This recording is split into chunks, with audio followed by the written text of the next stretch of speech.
Hello friends, आज हम बात करेंगे एक इंपॉर्टेंट और एक यूजफुल टॉपिक के बारे में। आज हम बात करेंगे ब्लड क्रिएटिनिन वैल्यूज़ के बारे में। ब्लड में क्रिएटिनिन किस तरह से बढ़ता है, किस तरह से कम होता है, किन फैक्टर्स पे वो डिपेंड करता है, किडनी के पेशेंट्स में कब क्रिएटिनिन वैल्यू ज़्यादा होती है, कब कम होती है, और किडनी का कितना लेवल डैमेज होने पर किडनी क्रिएटिनिन वैल्यूज़ बढ़ने लगती है। ये सब चीज़ों पर बात करेंगे। कौन कौन से टिप्स और ट्रिक्स है जिससे क्रिएटिनिन वैल्यूज़ को हम कम कर सकते हैं, किन किन चीज़ों का हम ध्यान नहीं रखें तो क्रिएटिनिन वैल्यूज़ बढ़ जाती है। ये सारी चीज़ों पर हम बात करेंगे, क्योंकि किडनी के पेशेंट की जब भी बात आती है तो सबसे इंपॉर्टेंट चीज़ क्रिएटिनिन पर ही बात होती है। लोग कहते हैं कि इसका क्रिएटिनिन बढ़ गया, अब इसको कम करना है। ज़्यादा क्रिएटिनिन हो गया तो उसको डायलिसिस की ज़रूरत पड़ेगी, बहुत ज़्यादा क्रिएटिनिन हो गया तो पेशेंट का जान का खतरा भी हो जाता है। तो क्रिएटिनिन बेसिकली क्या होता है, क्या मेजर करता है, इसको समझने का प्रयास करेंगे। बेसिकली क्रिएटिनिन एक वेस्ट प्रोडक्ट है जो मसल्स के डैमेज से या मसल के डिस्ट्रक्शन से बनता है। मसल में कभी भी डैमेज होता है तो बॉडी में या ब्लड में क्रिएटिनिन बनता है जो किडनी बाहर निकालती है। अगर किडनी बराबर काम कर रही है तो क्रिएटिनिन यूरिन में निकल जाएगा और ब्लड का लेवल्स नॉर्मल आएगा। अगर किडनी बराबर काम नहीं कर रही है तो एक्स्ट्रा क्रिएटिनिन ब्लड में भर जाएगा, जिसकी वजह से क्रिएटिनिन वैल्यूज़ ज़्यादा होंगी। किसी व्यक्ति का अगर उम्र ज़्यादा है तो वैसे व्यक्ति में क्रिएटिनिन वैल्यूज़ कंपैरेटिवली कम आ सकती है, क्योंकि ऐसे व्यक्तियों का बॉडी मास या क्रिएटिनिन कम होता है। जो व्यक्ति ज़्यादा प्रोटीन खाते हैं, यंग होते हैं, उनके केसेस में क्रिएटिनिन वैल्यूज़ जल्दी बढ़ती है, क्योंकि उनका बॉडी मास ज़्यादा होता है। ज़रा भी किडनी का डैमेज होने से बॉडी क्रिएटिनिन को रिटेन करने लगती है, जिससे क्रिएटिनिन बढ़ने लगता है।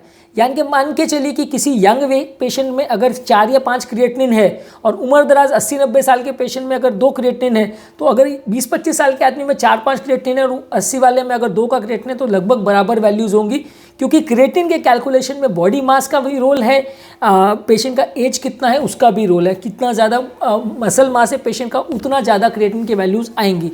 जितना ज़्यादा पेशेंट का एज है उतना क्रिएटिनिन की वैल्यूज़ कम आएंगी। तो इसलिए मान के चलिए कि प्रोटीन बॉडी में कितना है और पेशेंट का एज कितना है और पेशेंट कितना डाइटरी प्रोटीन ले रहा है, एक बहुत इंपॉर्टेंट फैक्टर है। कितना मसल मास है, एक इंपॉर्टेंट फैक्टर है डिसाइड करने का कि क्रिएटिनिन वैल्यूज़ कितना आएगा। एग्जैक्टली ये आपका 100% गारंटी के साथ प्रोडिक्ट नहीं कर सकता कि व्यक्ति का किडनी कितना काम कर रहा है। कई बार क्रिएटिनिन वैल्यूज़ किडनी फेल होने पर भी या at least second third stage kidney failure होने तक भी नॉर्मल आ सकती है। और इसका उल्टा भी सही है कि क्रिएटिनिन वैल्यूज़ भले नॉर्मल से थोड़ा ज़्यादा आ रही है लेकिन पेशेंट का किडनी अच्छा काम कर रहा है। बहुत ज़्यादा क्रिएटिनिन नहीं आएगा, मान लीजिए 1 से 1.5 तक या 2 तक जा सकता है, पर ऐसा नहीं होगा कि 3 और 4 क्रिएटिनिन हो गया और किडनी बराबर काम कर रही है। उतना रिटेन नहीं करती। नॉर्मल क्रिएटिनिन की वैल्यू 1 से कम होती है। अगर 1 से ज़्यादा बढ़ने लगता है तो जितना ज़्यादा बढ़ रहा है उसके हिसाब से आप मान के चल सकते हो क्रिएटिनिन के हिसाब से कि किडनी खराब है। एग्जैक्टली किडनी का कितना डैमेज हुआ है वो आप अलग अलग फार्मूले से कैलकुलेट कर सकते हो, जिसमें क्रिएटिनिन एक इंपॉर्टेंट पार्ट प्ले करता है। लेकिन एग्जैक्टली सिर्फ क्रिएटिनिन से ही नहीं बता सकते, कई बार बहुत सारे फैक्टर्स उसमें इंपॉर्टेंट होते हैं, जिसकी वजह से पेशेंट का कितना फिल्ट्रेशन फ्रैक्शन है, ग्लोमेरुलर फिल्ट्रेशन फ्रैक्शन है, उसको कैलकुलेट करते हैं और उसके बेसिस पे आप ज़्यादा एक्यूरेटली बता सकते हो कि कितना ml ब्लड को किडनी 1 मिनट में प्यूरीफाई कर रही है। उसके बेसिस पे आप जज कर सकते हो कि कितना किडनी डैमेज हुआ है। बात करेंगे कौन कौन सी चीज़ों से किडनी का डैमेज दिखता है या क्रिएटिनिन वैल्यू ज़्यादा आ सकती है। कोई मेडिसिन है जो किडनी को डैमेज करती है, जैसे कि कुछ एंटीबायोटिक्स है, कुछ पेन किलर्स है जैसे कि NSAIDs है, उसमें डाइक्लोफेनाक है, एसिटामिनोफेन है, कीटोरोलैक है, नेप्रोक्सेन है, आइबुप्रोफेन है। ये डेफिनेटली किडनी को डैमेज करती है, इन्हें कम लेना चाहिए, इसमें क्रिएटिनिन वैल्यू ज़्यादा आ सकती है।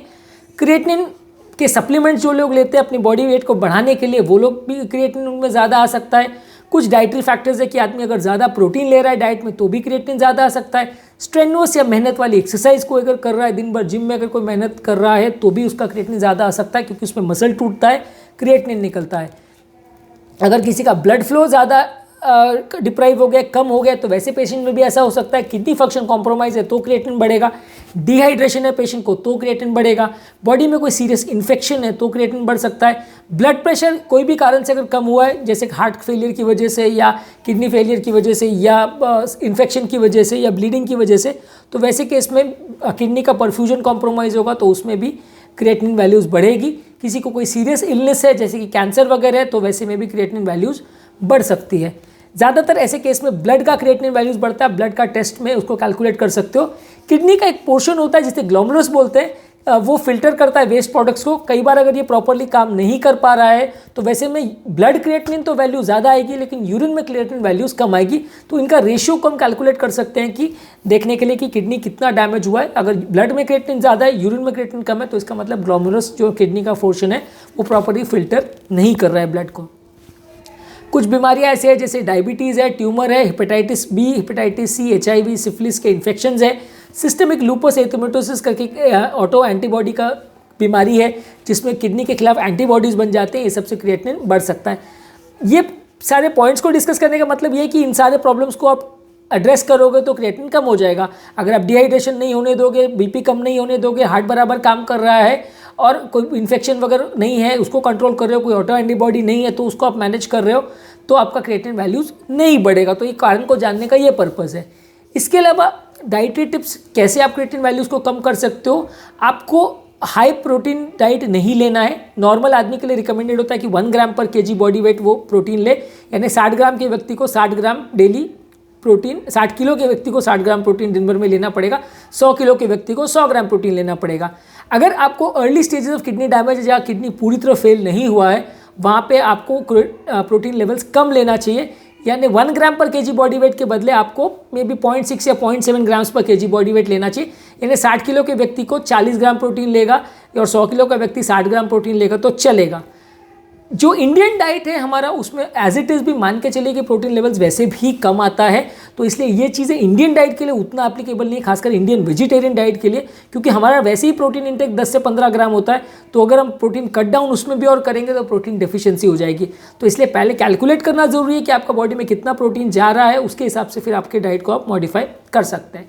सेकेंड इंपॉर्टेंट टिप है, फाइबर वाली चीज़ें ज़्यादा लीजिए। साग सब्जियों में, फलों में फाइबर ज़्यादा होता है, जैसे कि fruits, vegetable, seeds, whole grain में फाइबर होता है।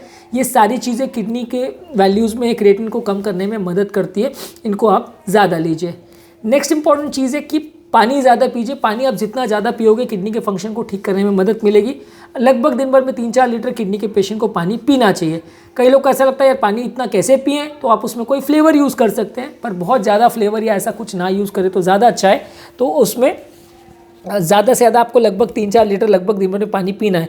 बहुत ज़्यादा पानी मत पीजिए, क्योंकि बाई चांस किडनी अगर उतना पानी को फिल्टर आउट नहीं कर रही है तो ऐसा भी हो सकता है कि आपका बॉडी ज़्यादा डाइल्यूट हो जाए, ब्लड ज़्यादा डाइल्यूट हो जाए। तो ऐसा नहीं कि आप 10-20 लीटर पानी पी जाओ, वैसा मत करिएगा।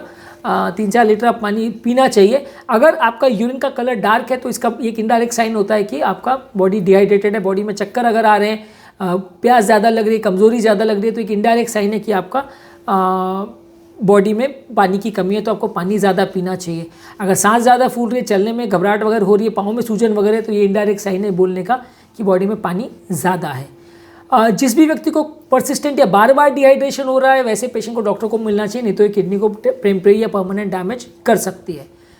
इसके अलावा कुछ डाइटरी सप्लीमेंट जैसे एथलीट्स और प्रोटीन्स वगैरह लेते हैं, इसमें खासकर क्रिएटिन पाउडर होता है, प्रोटीन पाउडर्स होते हैं और खासकर स्टीरॉइड्स होते हैं। ये सारी चीज़ों को आपको नहीं लेना चाहिए, किडनी को डैमेज कर सकते हैं। तो अगर आप इस तरह के सप्लीमेंट्स यूज़ कर रहे हैं तो आपको इसको नहीं करना चाहिए, खासकर अगर आपको पहले से आपको खुद को किडनी का प्रॉब्लम है या परिवार में किसी को किडनी का प्रॉब्लम है या आपको रिस्क फैक्टर्स हैं जिससे किडनी का प्रॉब्लम हो सकता है। नेक्स्ट इंपॉर्टेंट टिप है, एक हर्ब आती है रेड सेज करके या सैल्विया मिटियोराइजा करके आती है, सैल्विया मिटियोराइजा करके। ये चाइनीज़ हर्ब है बेसिकली, जो किडनी पेशेंट्स के लिए दी जा सकती है। ये थोड़ा बहुत बेनिफिशियल है किडनी पेशेंट्स के लिए। ये इतनी इजीली अवेलेबल नहीं है, एज ए मेडिसिन आपको ही मिलेगी, पर ये एक हर्ब है जो बेनिफिशियल माना जाता है किडनी पेशेंट के लिए। कुछ डाइटरी सप्लीमेंट्स में या जिम के सप्लीमेंट्स में एक चाइटोसिन करके प्रोडक्ट आता है जो कि वेट लॉस सप्लीमेंट्स में भी दिया जाता है। ये चीज़ें भी आप कंपेरेटिवली नहीं लीजिए, ये भी किडनी को डैमेज कर सकता है, इसको भी आप अवॉइड कीजिए। हार्ट फेलियर के या पानी भरने वाली बीमारियों के इलाज के लिए कई बार पेशाब बढ़ाने वाली दवाई ने डायूरेटिक्स दिया जाता है। ये डायूरेटिक्स बॉडी में एक्सेसिव फ्लूइड को कम करते हैं, जिसकी वजह से कई बार बॉडी डिहाइड्रेट भी हो सकती है और ये डिहाइड्रेशन किडनी को डैमेज कर सकता है।